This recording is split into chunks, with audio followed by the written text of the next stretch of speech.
For today's pananghalian, magluluto na muna tayo ng pork tonkatsu curry. O, di ba? Paborito yan ng mga bata at ng aking daddy. Dahil pinagluto niya tayo ng almusal kanina, sabi ko ako na muna ang magluluto ng aming lunch.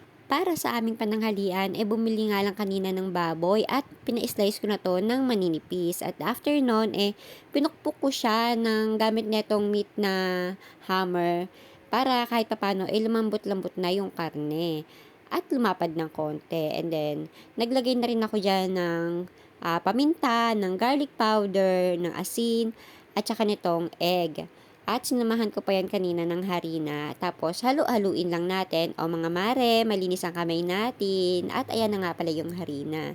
At imimix lang natin siya ng kaunti. Tapos, itatabi lang natin siya para kahit papano manuot yung lasa ng mga nilagay nating condiments. Gumamit din pala ako dyan ng patatas, ng carrots, sibuyas bawang at itong curry powder. At after nun, ito na nga pala ang ating gagamitin sa ating pagluluto. Uunahin na muna natin tong karne.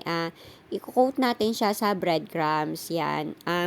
I-coat natin siya lahat. Ulit-ulitin lang natin siyang gawin. Ayan naman. At pag natapos na nating i-coat yan lahat, pipirituhin na natin yan. Sa isang pan, maglalagay lang tayo ng mantika.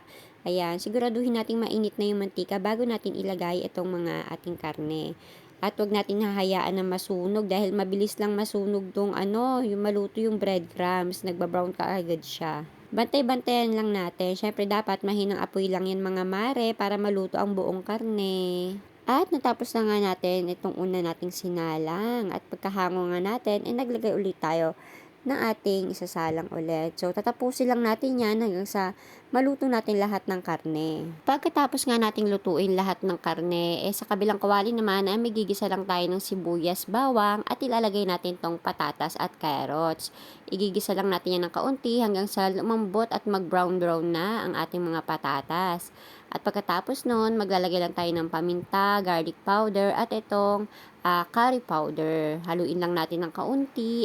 Pag alam natin napagsama-sama na lahat ng mga nilagay nating condiments, maglalagay naman na tayo ng 2 tasang tubig. Ang 2 tasang tubig na yan, ayan ang gagamitin natin para sa pagpapakulo dito sa ating magiging sarsa. Para lumambot ang ating mga carrots at ng ating patatas. Pagkatapos natin lagyan ng tubig, itakpan muna natin ito hanggang sa kumulo at lumambot ang mga patatas. At pagkatapos nun, hinango ko yung mga patatas diyan at aking i-blender para maging pampalapot sa ating magiging sarsa niya. At ito na nga, pagka-blender ko niyan, ayan na yung ating magiging sauce. Tignan nyo naman, okay na yan, luto na yan.